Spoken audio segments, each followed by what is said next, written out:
Hey, how's it going, everybody? It's Jamie here with the Voluntaryist Comic Project. I have a very special but brief announcement, and that is the thank you video mentions for the second issue of the Indiegogo campaign for Voluntaryist comic series. And the mentions are actually just one, but that's okay because we had tons of other support in other areas. But Amber Randall, just wanted to thank you personally from the bottom of my heart for helping to support the comic with this perk that you got. And of course, thank you everybody else who helped support making amazing things happen, especially seeing the action figure finally made. That was really cool. So thank you, Nathan, for creating that, because without your special talents, it'd be very hard to make an action figure that caliber. So thank you so much. And in addition to this little thank you video, I'm going to also give you guys a little sneak peek information as to what's getting made with the second issue. So it's not going to be a linear continuation of the first. So because we're a little bit short on the funding for the second issue, we're going to actually do something a little different. And that is bringing out individual characters to kind of do a small treatment. And among those that are going to be featured are, from the Voluntaryist side, Ann Cat, Agora, and Voluntaria. And each of them kind of has a unique background and additional flavor to the Liberty parts of the story. But very briefly, if you could also check out on volcomic.com on the character page, you can kind of see some of this information.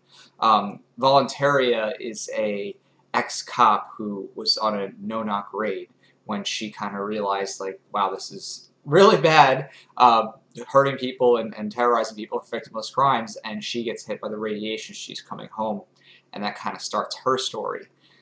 With Agora, she was a Brazilian woman who was forced into sex slavery, but while she was in the room, she gets hit by the radiation and breaks free, and so she has a very huge vendetta, because when she was in her slavery, there was a huge amount of you could say, partnership with the local authorities and how they ran the sex slave operations. So that kind of is her background and like what makes her passionate and fighting the state. With Ann Cat, she is a young girl who was actually just a very big cat fan and introvert, and she was out playing with her cat one day when she gets hit by the cosmic radiation, as it collides to Earth. And her, main kind of approach to why she doesn't like the state is that she really sees independence and privacy as kind of a forefront of her mind, and so she kind of doesn't like the interactions that she's had, especially with government officials dealing with trying to limit how many cats you could own. So, and it gives you an idea that she's kind of a cat crazy woman, but it kind of ties into the story that way, that she doesn't like the government because of the regulations and things they tried to put on her. And now there is also one statist character that's going to be brought in this issue, and it's the main, you could say, arch enemy as far as mutated persons go against Voluntarists, and that's Leviathan. And Leviathan is a very demonic-looking character who, after getting hit by the radiation, he becomes like very much like you see in a traditional drop of 15th, 16th century demonic-looking forms, and he has like a dark, thick exoskeleton. He can shoot out an incredibly fiery, hot breath that's kind of streamlined, and his background story into why he's working with the state is that he was an expert Marine that was over in Afghanistan. He was basically one of the guys that was doing a lot of the dirty work, the kind of person that doesn't mind using a little white phosphorus here and there, helping to make sure that drone strikes are hitting what they need to, and if there's any casualties, covering that stuff up, kind of thing. So Leviathan, after getting hit, while overseas, then goes and works for the government on the bigger scale of things, especially with Voluntarists coming out. So each of these characters are going to kind of get like a one-page treatment, and then I'm working on trying to see if I can get in some extra little short stills, either comic-styled form or possibly just some penciling and inking of like other types of stills. So I'm still working on that. But hopefully in the near future also, as things go along, I'd love to have something more regular, possibly with the short script comics, so things I'm working with that. Some more merchandising, like with pins. I know Davey Barker is always making some good pins, so I would, price some things out with him to see. And if you think that's a cool idea, let me know. Just comment. Let me know if you like that pins idea as a way to support. They'd be like Voluntaryist pins with the symbol and like a black and gold kind of thing. If you have any other suggestions, please let me know with the comic series in mind. And then hopefully once these materials come together, we got shirts, comic books, things like that. The real goal is that I will have enough materials to actually go to conventions and table. I really want to get to a point where I'd be comfortable, being able to put the product out and have something to show to people, and have a culture behind it.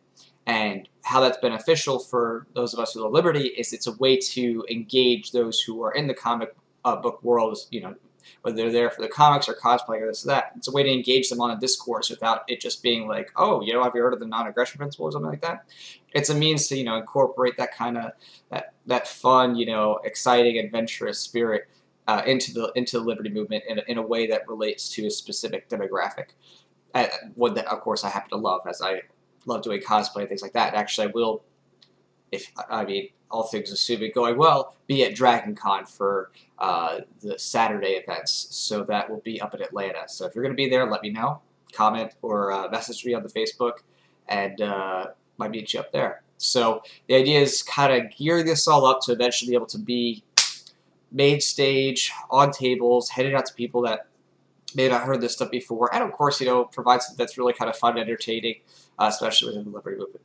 So thank you so much again, everybody, and thank you again, Amber, for your great support, and I'm looking forward to more. And before I forget, if you are interested in doing like a live discussion kind of thing to hear more about the backstory, because I know it's really long, it's like 120 pages, and there's other things that haven't even been put down on the website yet. If you're interested in me doing like a live Q&A thing, Google Hangout or something like that, I'm not sure what's the best format, or if you have a best format, let me know, like to kind of get you on the same page with what's going on. Let me know, because I think that'd be a cool idea to answer questions about the characters, how their powers interact, and things like that. Because there's just so many layers to it. It's hard to just put it into one comic. It really does have a whole background universe, including how each person, their genetics, whether they're able to mutate because of the radiation, their healing abilities, things that advance it, atmospheric conditions that that tie into it. Even the idea of liberty. There's another underlying motif that as people become more attuned to voluntary living, in other words, they're moved away from the state, they begin to grow their sixth sense, which is a ability to read other people's emotions very well to a point where it's extreme empathy, and that helps people to be able to really negotiate better and communicate better. And it ultimately leads to less violence because people start to understand each other better. It's almost like the sixth sense of like understanding, like, okay, I get where you're coming from, as opposed to being extremely fearful and living out of like, oh, scarce resources, that mentality, which is kind of what the governments of the world try to do. Is they try to always say, oh, there's a Malthusian environment, everything's so scarce, we have to fight each other and like always be aware, like scared of the enemy. They're out to get you. There's always a terrorist under every corner.